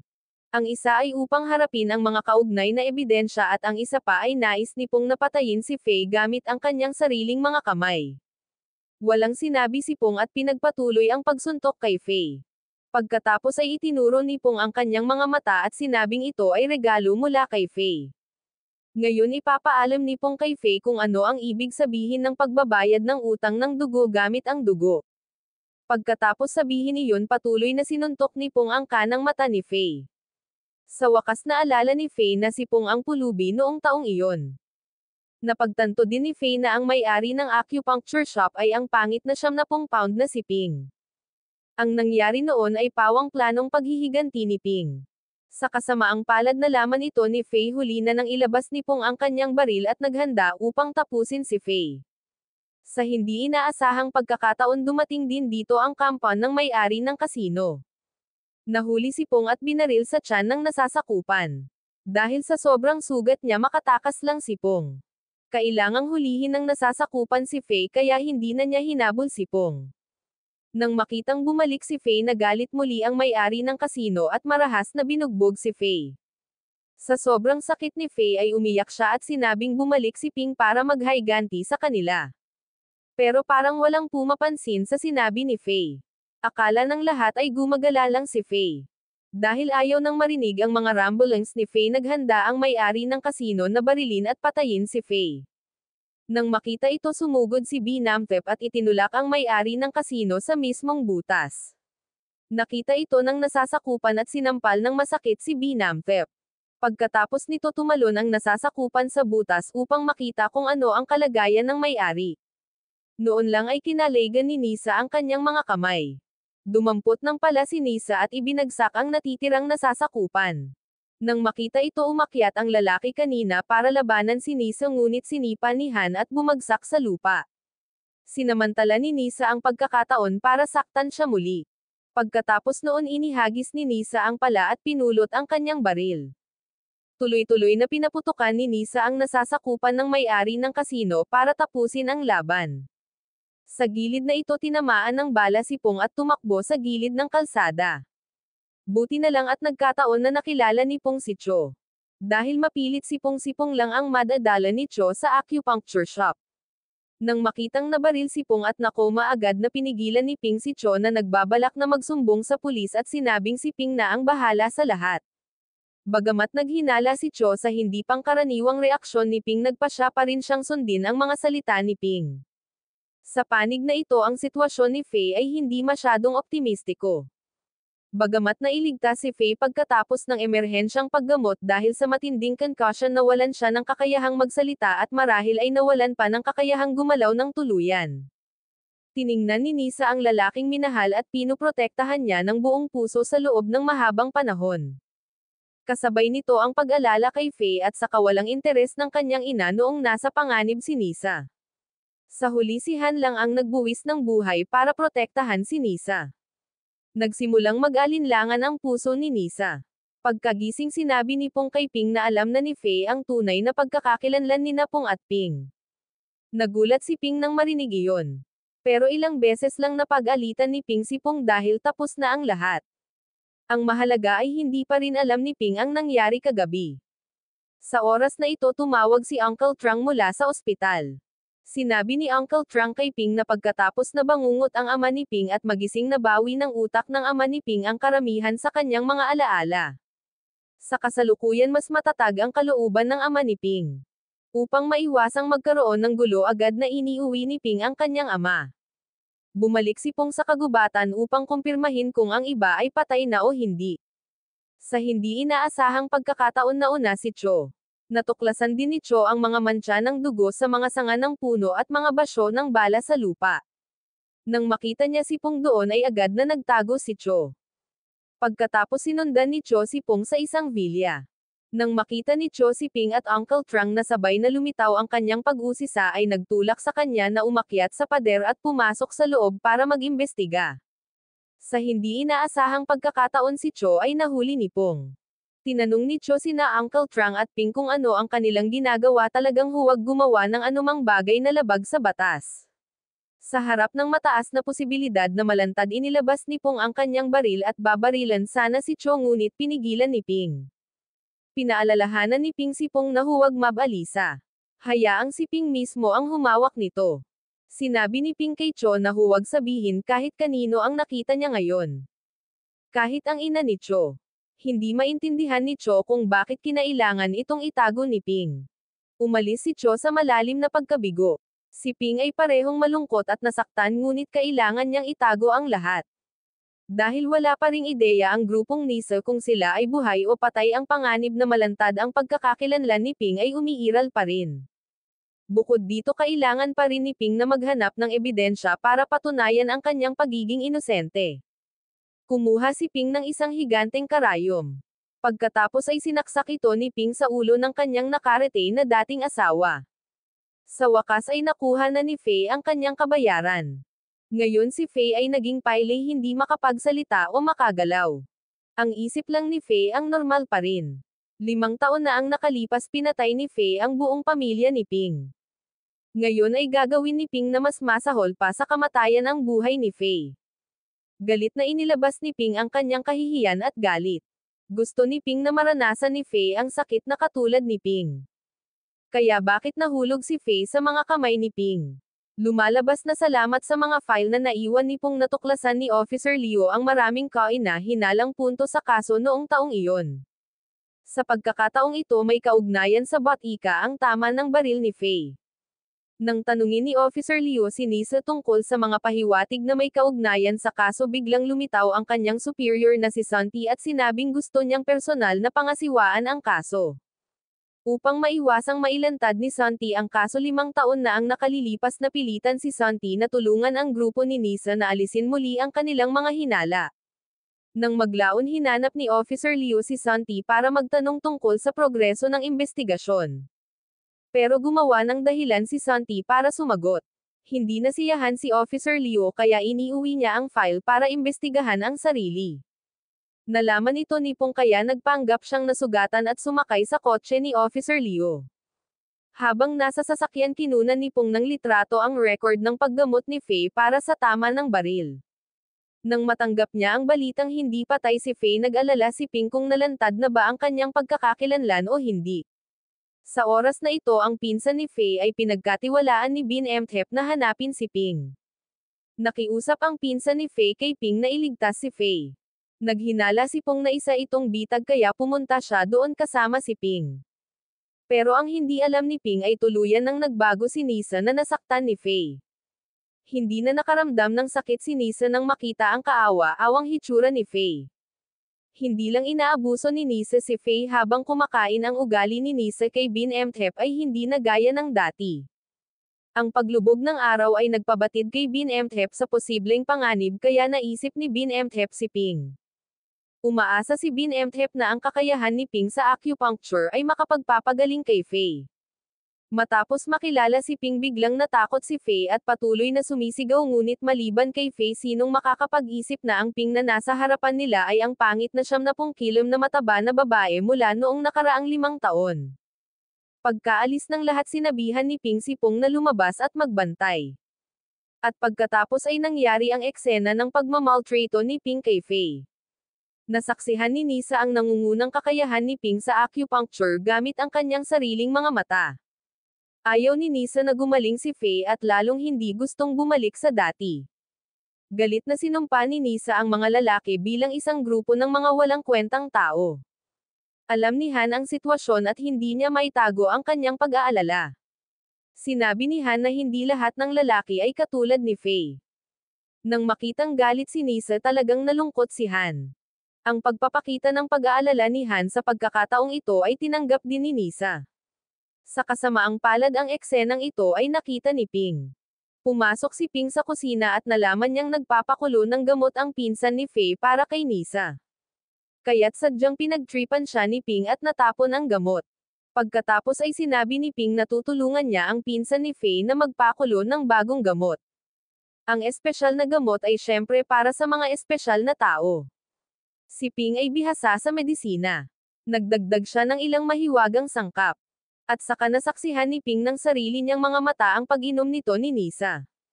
Matapos inumin ni Nisa ang gamot na pinakialaman ni Ping ng gabing iyon ay hindi mapakali si Nisa at hindi makatulog. Sa oras na ito nagkusa si Han na pumunta sa pintuan. Nakita ni Han na nagsisikap si Nisa para alagaan si Faye. Kaya gumawa si Han ng gamot para kay Nisa upang maibalik ang kanyang kalusugan. Ang kabaitan ni Han ay nagpaalala kay Nisa ng masamang ugali ni Faye. Agad na sumiklab ang galit ni Nisa. Tinulak ni Nisa si Faye sa banyo at nilock ang pinto. Pagkatapos ay nagmahal si Nisa kay Han na iwan si Faye na sumigaw sa banyo. Habang nag-aalmusal galit na tinitigan ni Faye si Han. Tumingin si Han kay Faye nang may masamang tingin. Lantaran pang ang ipinakita ni Han ang kanyang pag-aalala kay Nisa. Bagamat nakita na ni Binamthip ang lahat ngayong naging ganito na ang anak ni Binamthip ang mapait na tableta lang ang nalulunok ni Binamthip. Sa puso ni Binamthip si Ping ang tanging nagel iligtas buhay na dayami. Si Ping ay hindi lamang kailangang maghayganti at maghanap ng ebidensya ngunit kailangan ding patuloy na harapin ang mga panganib na dulot ng pagkakalantad ng pagkakakilanlan ng ama ni Ping. Noong huling umalis si Cho nagkataon na nakita ito ng ama ni Ping. Kabisado ng ama ni Ping ang numero ng telepono sa shirt ni Cho. Dahil siya ay nag-aalala na ang kanyang anak na babae ay nasa panganib kung siya ay maghihiganti ang ama ni Ping ay gustong makipag-ugnayan kay Cho upang hilingin kay Cho na pigilan si Ping. Matapos subukang tumawag ng ilang beses sa wakas ay nakalusot ang ama ni Ping kay Cho. Nang marinig ang boses ng ama ni Ping ang mag-ina ay labis na nabalisa. Nagmamadaling tinanong ni Cho ang ama ni Ping kung nasaan siya. Sa hindi inaasahang pagkakataon biglang binuksan ni Uncle Trang ang pinto na natakot sa ama ni Ping hanggang sa mamatay. Naguguluhang ibinaba ng ama ni Ping ang telepono sa lababo. Sa panig na ito matapos matiyak na buhay pa ang ama ni Ping agad na nagtungo si Cho para magsumbong sa pulisya. Gayunpaman hindi pinaniwalaan ng pulisya ang sinabi ni Cho. Sa kwento ni Uncle Trang nagsimula ring mag-alala si Ping. Upang maiwasan ang labis na pagkaantala na nagdudulot ng kawalan ng katiyakan hiniling ni Ping kay Uncle Trang na mabilis na tulungan si Ping na ayusin ang kanyang ama sa pagbabalik sa China. Noon pa man ay nag-aalala si Pong na baka mawalan ng malaking bagay si Ping dahil sa nararamdaman niya para kay Cho. Tinanong ni Pong si Ping kung sa tingin niya ay maaaring bumalik sina Ping at Cho sa dati. Matatanggap kaya ni Cho ang nakakatakot na planong paghihiganti ni Ping? Tama iyon. Mayroong palaging maraming mga bagay sa buhay na hindi maaaring gawin kung hindi man. Hawak ni Ping ang bracelet na sumisimbolo sa damdamin ni Cho at Ping. Bakas sa mukha ni Ping ang nag-iisip na tingin. At ang hitsura ng tatay ni Ping ay nagbigay din ng pag-asa kay Cho na muling makita si Ping. Kinaumagahan tumakbo si Pong para ihatid ang mabuting balita. Nahanap na pala ni Pong ang mga bangkay ng mga nasasakupan ng may-ari ng kasino. Bagamat alam ni Ping na ang mga salarin ay grupo ni Nisa walang sapat na ebidensya si Ping. Naalala ni Ping na 5 taon na ang nakalilipas noong siya ay naka-frame ang mga cuticle ni Ping ay lumitaw sa mga kuko ng ina ni Ping. Kung ganoon gagamitin lang niya ang parehong trick. Pumunta si Ping sa bahay ni Faye at hinayla ang buhok ni Faye. Dinampot ni Ping ang papel na ginamit ni Han para panasan ang kanyang pawis sa basurahan. Sunod kinuha ni Ping ang isa sa mga hikaw ni Bin Amtep. Sa wakas pumunta si Ping sa kwarto ni Nisa para kunin ang buhok sa sukli na ginamit ni Nisa.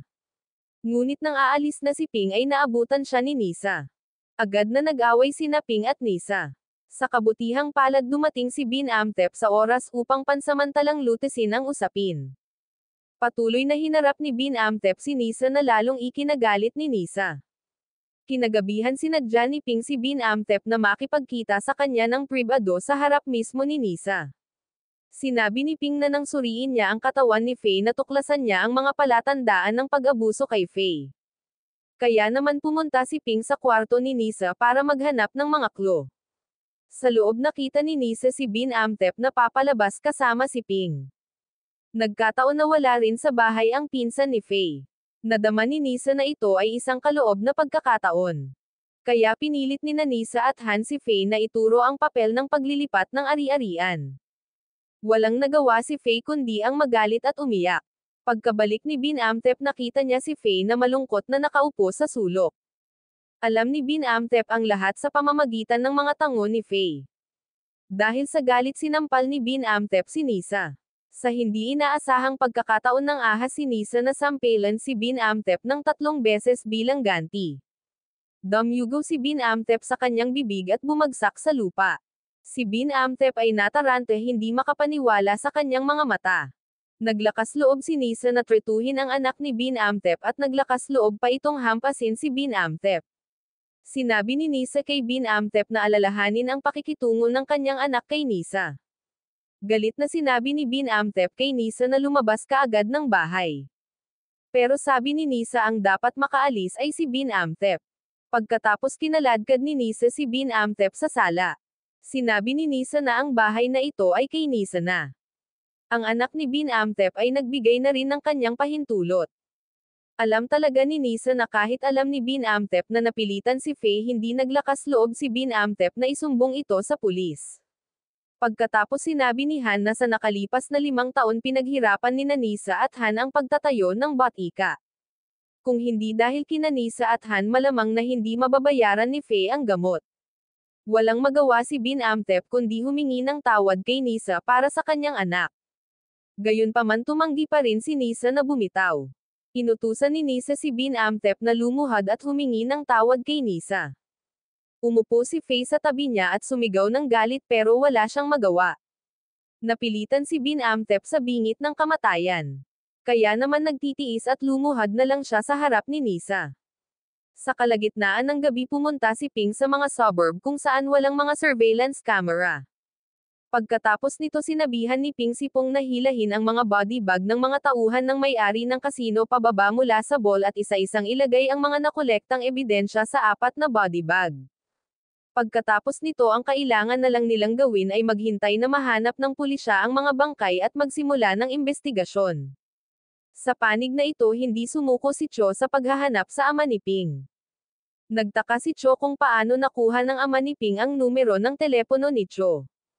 Nang makita ni Cho ang larawan ng ama ni Ping at ni Uncle Trang biglang naalala ni Cho ang araw na sinundan niya si Pong sa bahay ni Uncle Trang.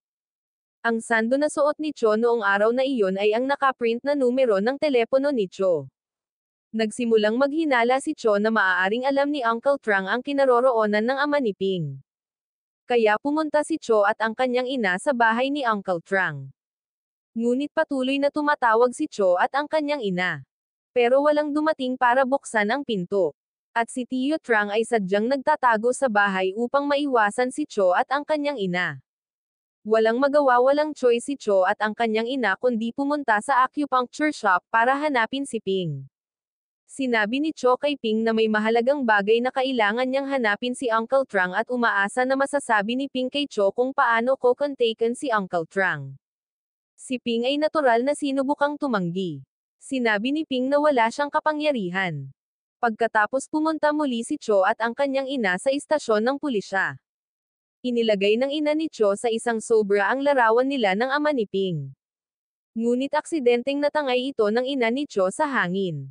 Nang hinahabol ng ina ni Cho ang sober aksidente niyang nakita si Police Chief Santi na naglalakad palapit sa kanya. Matapos ipaliwanag ng nanay ni Cho ang sitwasyon, ibinigay niya ang sober kay Santi. Nang kukunin na sana ni Santi ang larawan para tingnan, biglang sumugod ang kanyang nasasakupan para iulat na wala na ang may-ari ng kasino. Nalungkot si Santi at wala na sa mood tingnan ang sulat. Pagkatapos ay sinabihan ni Santi ang kanyang nasasakupan na iwanan ito sa mesa ni Officer Leo. Matapos makita ang larawan, nagmamadaling binasa ni Officer Leo ang file ng kaso. Matapos ihambing nalaman ni Officer Leo na ito ay ang parehong tao. Pagkatapos ay tinawagan ni Officer Leo ang ina ni Cho. Tinanong ni Officer Leo ang ina ni Cho kung ang taong hinahanap ng ina ni Cho ay ang taong nasa kasong pagpatay sa Batika 5 taon na ang nakararaan. Agad namang kinumpirma ng ina ni Cho na ito nga.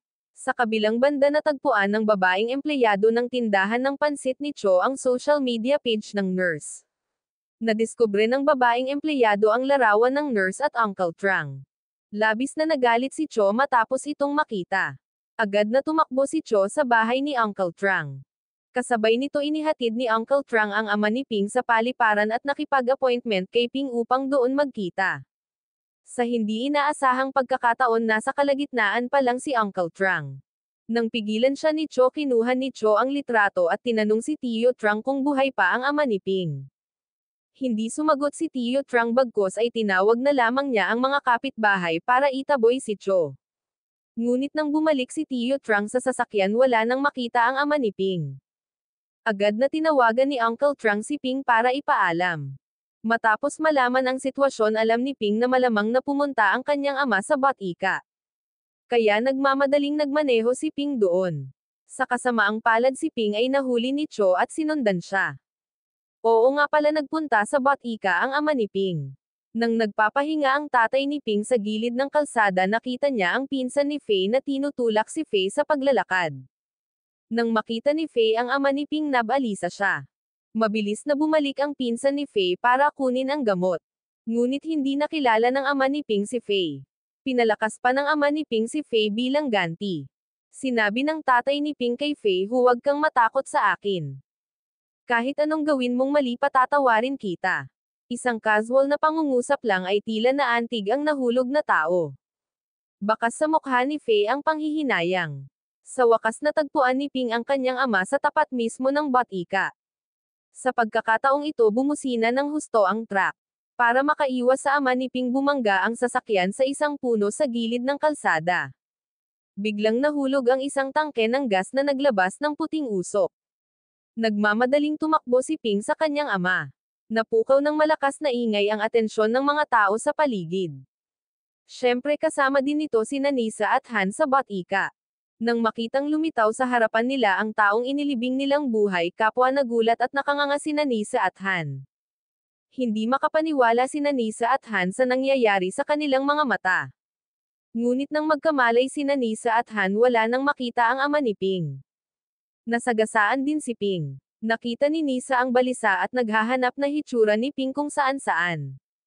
Biglang naalala ni Nisa ang sinabi ni Faye. Bumalik si Ping para mag-higanti. Kaya pinuntahan ni Nisa si Faye. Inutusan ni Nisa si Faye na isulat sa papel ang lahat ng nalalaman ni Faye tungkol kay Ping. Sa hindi inaasahang pagkakataon, alam na ngayon ni Faye ang mapanganib na mukha ni Nisa. Kaya ibinato ni Faye ang papel at panulat sa lupa. Narinig ni Binamtep ang ingay at tumakbo palabas para protektahan si Faye. Nang malaman niyang natakot si Nisa at Han na bumalik si Ping at ang kanyang ama para sa paghihiganti, humagalpak ng tawa si Binamtep. Pagkatapos ng lahat, ang Binamtep ay walang natitira ngayon. Kaya walang dapat ikatakot si Binamtep. Ang Batika na kinuha ni Nisa ay hindi pa man lang naiinitan. Malinaw na ayaw ni Nisa na maupo doon at maghintay na mamatay.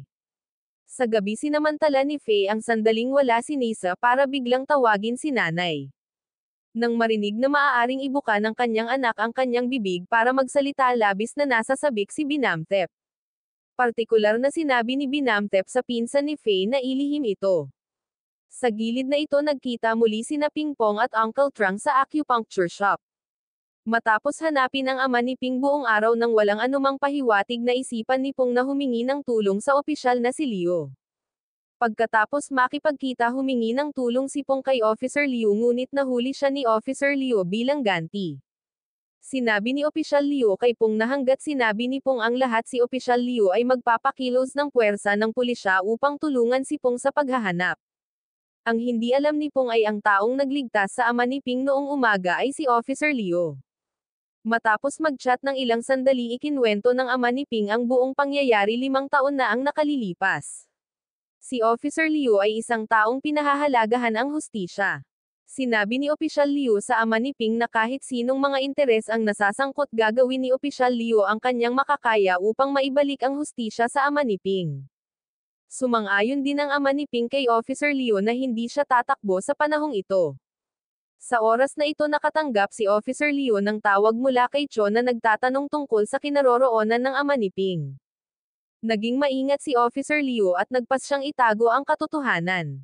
Bago nalantad ang bagay na ito hindi magtitiwala si Officer Liu sa sinuman. Kinabukasan pumunta si Ping sa bahay ni Nisa para magtanong tungkol sa balita. Tinanong ni Ping ang kanyang pinsan na si Fei kung nakakita ba siya ng kakaibang hitsura kagabi. Walang kaalam-alam si Ping na si Nisa na nagtatago sa likod ng pinto ay narinig ang lahat. Hinawakan ni Nisa ang braso ni Ping at tinanong siya. Hinahanap ba ni Ping ang matandang nawala kahapon? Ano ang relasyon ni Ping at ng matandang iyon? Nang hindi alam ni Ping ang isasagot ay biglang nagmula sa kwarto ang balita na lalong ikinabahala ni Nisa. Nadiskubre pala ng mga pulis ang bangkay ng nasasakupan ng may-ari ng kasino. Ang planong paghihiganti ni Ping ay pumasok din sa isang mahalagang yugto. Nang madiskubre ng mga pulis ang bangkay ng mga kampan ng may-ari ng kasino nagsimulang mag-alala at magkagulo ang grupo ni Nisa. Si Cho naman nang makita ang balita lalo siyang nag-alala. Naghinala si Cho na ang taong nagustuhan ni Cho ay ang mamamatay tao. Habang nasa kakahuyan pala narinig ni Cho si Pam na nagsasalita tungkol sa katawan. Habang nasa bahay ni Uncle Trang narinig din ni Cho sina Ping at Uncle Trang na nag-uusap tungkol sa bangkay. Agad namang hinanap ni Cho si Ping para linawin ang lahat. May kinalaman ba kay Ping ang pagpatay? Kagabi bakit hinanap ni Ping ang matanda sa kalye? Ano ang relasyon ni Ping at ng matanda sa kalye? Sinabi rin ni Cho na kung may nahihirapan si Ping dapat niyang sabihin kay Cho. Talagang tutulungan ni Cho si Ping ng buong lakas. Gayunpaman hindi sinagot ni Ping si Cho. Ngunit hindi napigilan ni Ping ang pagpatak ng kanyang mga luha. Hindi nasiyahan si Cho. Kaya bago umalis binyantaan ni Cho si Ping na baka tumawag siya ng pulis. Sa pagtingin sa bigong likod ni Cho habang siya ay umalis nakaramdam ng hindi komportable si Ping. Para kay Ping ang paghihiganti ay isang napakahalagang gawain. Umaasa na lang si Ping na hindi na siya guguluhin pa ni Cho dahil sa pag-aalala niya kay Ping. Pagkaalis ni Cho ipinahayag ni Uncle Trang ang kanyang mga alalahanin. Kung talagang pumunta si Cho sa pulis malaking problema. Sinabi ni Ping kay Uncle Trang na makatiyak. Pagkatapos ay mahinahong naglabas ng USB si Ping. Pumunta si Police Chief Santi para hanapin si Nisa para tanungin siya tungkol sa pagkamatay ng may-ari ng kasino. Sa hindi inaasahang pagkakataon nakaisip na ng paliwanag si Nisa. Sinabi ni Nisa na buhay pa ang ama ni Ping. Talagang ginawa ito ng ama ni Ping. Sa hindi inaasahang pagkakataon diretsyong inilantad ni Santi ang kasinungalingan ni Nisa. Inilabas ni Santi ang video ng may-ari ng kasino na binugbog sina Nisa at Faye. Ito rin ang ebidensya sa loob ng USB ni Ping. Ipagtatanggol na sana ni Han ang sarili ngunit agad siyang sinuntok ni Santi. Nang makitang arestuhin na siya binyantaan ni Nisa si Santi pabalik. Kung imbestigahan ng pulisya ang kaso ng drugstore sa taong iyon mahihirapan si Santi na takasan ang pagkakasangkot. Sa makatuwid ang pagtulong ni Santi kay Nisa ay pagtulong din sa sarili ni Santi. Oo nga ang pangungusap na ito ang nagpaisip kay Santi. Pagka-uwi tiniyak ni Nisa si Binamthep sa ibabaw. Sa likod pinag-usapan ni Nisa at Han kung paano sisihin si Faye at ang kanyang ina. Sa oras na iyon makakahanap si Nisa ng pagkakataon na ibenta ang lahat ng kanyang mga ari-arian at tumakas. Samantala si Faye ay nakahiga sa kama at nagkukunwaring natutulog. Kaya narinig ni Faye ang lahat ng sinabi ni Nisa at Han. Kinabukasan pumunta si Nisa sa opisina ni Santi. Oo nga naman pumayag si Santi na tulungan si Nisa. Sa pagtingin sa planong pagtakas na ibinigay sa kanya ni Santi, tuwang-tuwa si Nisa. Hindi alam ni Nisa na ito pala talaga ang plano ni Ping. Ngayon ang plano ay pumasok sa isang mahalagang yugto. Upang hindi magtagumpay ang pagkana ni Nisa, hinanap ni Ping si Santi na nagtaklob kay Nisa noon. Nagsinungaling si Ping na siya ay anak sa labas ng may-ari ng kasino at gusto niyang ipaghiganti ang kanyang ama. Pagkatapos nito, gumamit si Ping ng 2 malita ng pera para kumbansihin si Santi na makipagtulungan kay Ping. Pagkatapos noon, natanggap ni Nisa ang planong pagtakas ni Santi.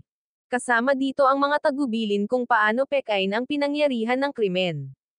Nagpasya si Faye na ilayo ang sarili sa mundo para makatakas sa parusa at sisihin si Faye at ang kanyang ina sa pagpatay sa may-ari ng kasino.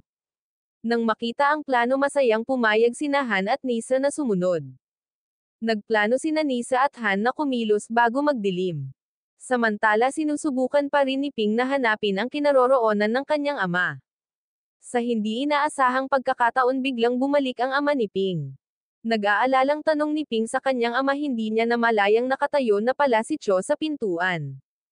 Laking gulat ni Ping nang makita si Cho. Lumabas na ang ama ni Ping ay humiling kay Officer Leon na dalhin ang ama ni Ping sa bahay ni Cho. Pagkatapos nito, sinabi sa kanya ng ama ni Ping ang katotohanan tungkol sa kaso ng Botika noong taong iyon. Siyempre kasama rin dito ang tunay na pagkakakilanlan ni Ping at Pong.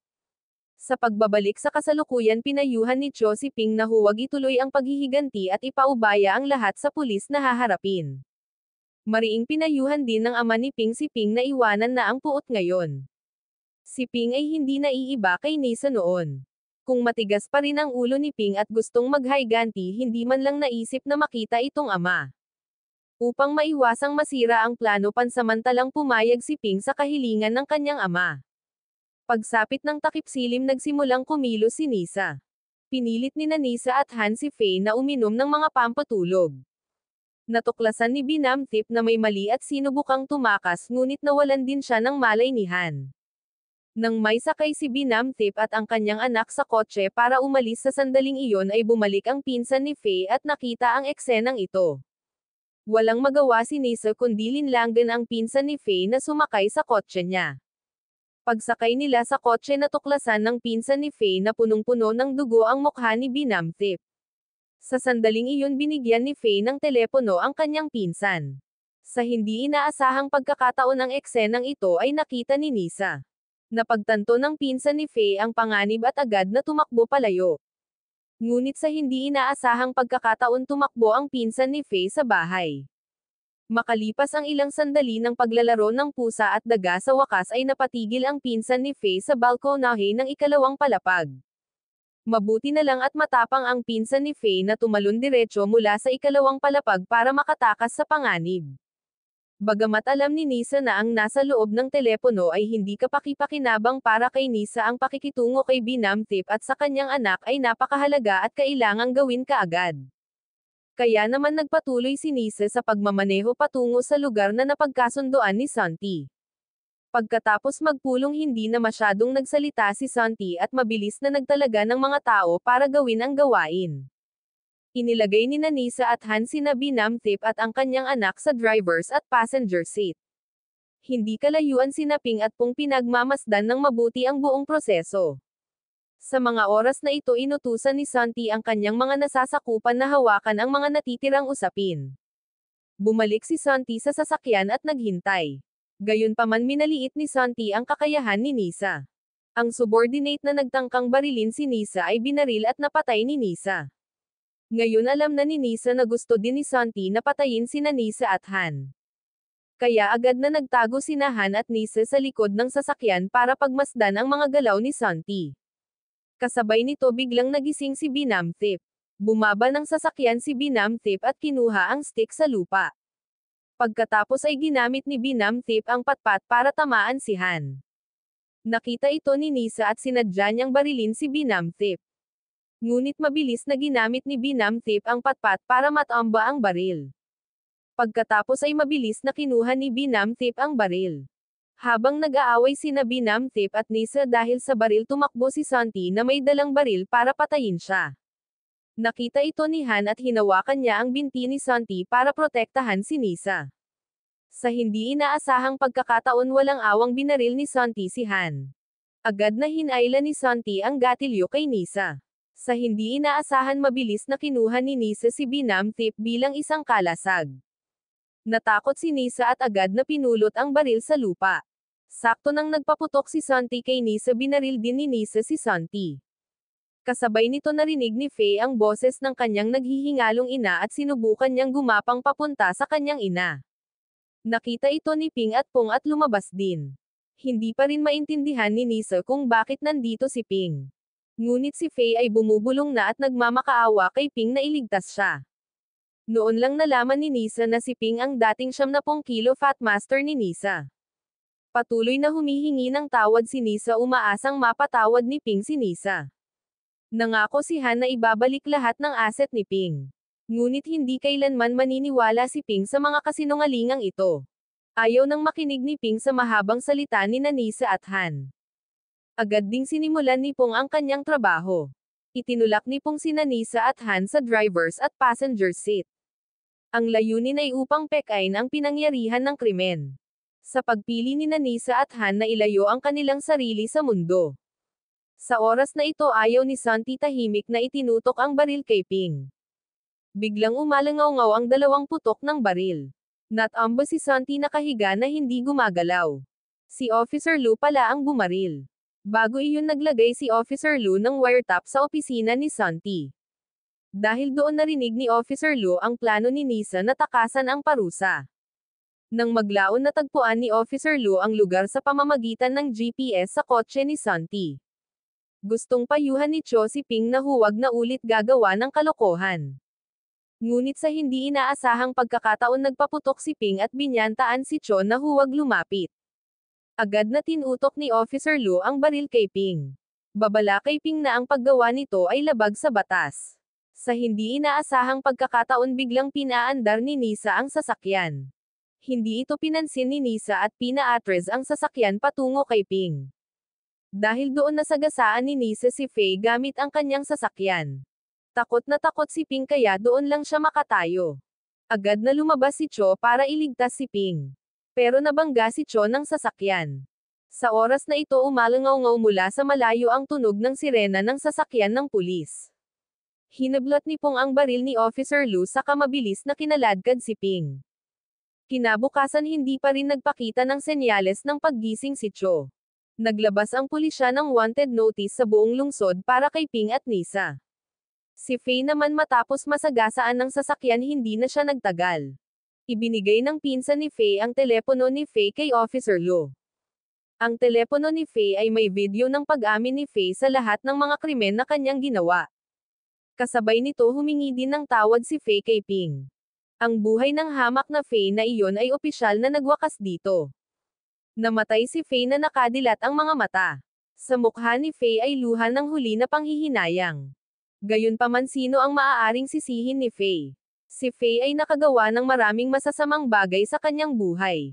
Ngunit ang taong nakakita kay Faye sa huling minuto ay ang kanyang biyenan. Na sinaktan ni Faye noon. Sa wakas, natapos din ang paghihiganti ni Ping. Pinaghahanap si Ping at binalak na tumakas sa ibang bansa. Bago umalis, yumoko si Ping at humingi ng tawad sa kanyang ama. Sa hindi inaasahang pagkakataon, sumunod si Nisa at inagaw ang ama ni Ping at ang ina ni Cho. Binalak ni Nisa na gamitin ang ama ni Ping at ang ina ni Cho para patayin sina Cho, Ping at Pam. Sa pamamagitan ng surveillance camera, natuklasan ni Cho ang kinaroroonan ng ama ni Ping at ng ina ni Cho. Agad na tinawagan ni Cho si Officer Lu. Hiniling ni Cho kay Officer Lu na tulungan siyang mahanap ang kinaroroonan ng silver na kotse na walang plaka. Si Ping naman, pagkasakay niya sa bangka ay biglang nagbago ang isip niya. Hindi komportable si Ping na iwan mag-isa ang kanyang ama. Kaya nagpasya siyang manatili sa Thailand. Pagsakay niya sa kotse, nagkataon na nakita ni Ping ang kanyang ama na dinadala. Kaya naman sinundan ni Ping ang sasakyan ni Nisa sa abandonadong pabrika. Sinadya ni Pam ang ingay para akitin sina Nisa at Han. Sinamantala ni Ping ang pagkakataong makalusot para iligtas ang mga tao. Sa hindi inaasahang pagkakataon bumalik si Nisa sa sandaling ito. Sinamantala ni Ping ang sandaling hindi pinapansin ni Nisa at inagaw ang baril ni Nisa. Pagkatapos noon ay agad na nag-away sina Nisa at Ping. Sa panig na ito nakikipag-away din si Pam kay Han. Noong nasa panganib si Pam buti na lang dumating si Officer Lu sa oras at nagpaputok. Natakot si Han at agad na tumakbo palayo. Nang matanggap ang ulat ni Han sinabi ni Nisa kay Han na kunin muna ang ama ni Ping. Nang tatapusin na ni Nisa si Ping ang baril na nasa kamay ni Nisa ay biglang itinulak ni Cho. Nang makitang papalapit na ang mga pulis mabilis lang na nakatakas si Nisa. Nag-transform ang ama ni Ping bilang tangmang at naglakbay sa kanluran. Patuloy na pinayuhan ng ama ni Ping sina Nisa at Han na tumalikod. Nagalit si Han at patuloy na sinaktan ang ama ni Ping. Sa kasamaang palad pinindot ng ama ni Ping ang control panel ng makina. Isang hook ang na-activate at nahulog mula sa itaas at tumama kay Han. Tinamaan si Han at sa sobrang sakit ay hindi siya makagalaw. Nang masaksihan ang eksena natakot si Nisa at tumakbo palayo. Sa oras na ito hinabol din siya ni Ping. Kasabay nito may nahulog na bakal mula sa itaas at tumama kay Han. Inalis din ng bakal na ito ang huling hininga ni Han. Sa wakas napalaya si Han na hinihiling na huwag nang mag-alala si Han sa impyerno. Ibinigay ni Ping ang kanyang ama kay Cho. Pagkatapos noon ay nagpatuloy si Ping sa paghabol kay Nisa. Pagkatapos makipagkita pinayuhan ni Ping si Nisa na isuko ang sarili ngunit agad na tumanggi si Nisa. Kaya nagpatuloy sa pag-aaway sina Nisa at Ping. Sa hindi inaasahang pagkakataon nadulas si Nisa at natamba. Hindi alam kung ano ang temperatura ng tangke ng tubig sa ibaba ngunit narinig na sumisigaw si Nisa pagkatapos ay tumigil sa paggalaw. Sa wakas ang kasabihang ang kasamaan ay nagbunga ng kasamaan ay nagkatotoo para kay Nisa. Pagkatapos ng kanilang plano sa paghihiganti pinili ni Ping at Pong na isuko ang kanilang mga sarili. Sa huli si Ping at Pong ay sinentensyahan ng 1 taon sa bilangguan. Napakahusay ng pagganap ni Ping sa bilangguan. Gumamit si Ping ng mga pamamaraan ng acupuncture upang gamutin ang mga bilanggo. Si Pong ay aktibong nag-aral at nagreporma. Hindi nagtagal maagang nakalabas sa kulungan si Ping at Pong dahil sa kanilang magandang performance. Pagkatapos magkasamang bumalik si Ping at Pong sa kanilang orihinal na tahanan. Isang ngiti na matagal nang hindi nakikita sa wakas ay sumilay sa mukha ni Ping. Naging mabuting magkaibigan din si Pong at Officer Lo. Nagpunta muli si Ping at Cho sa ilog na pinatunayan ang kanilang pagmamahalan. Nilagyan ni Cho ng singsing si Ping. Pagkatapos naghalikan si Ping at Cho tanda ng isang masayang pagtatapos.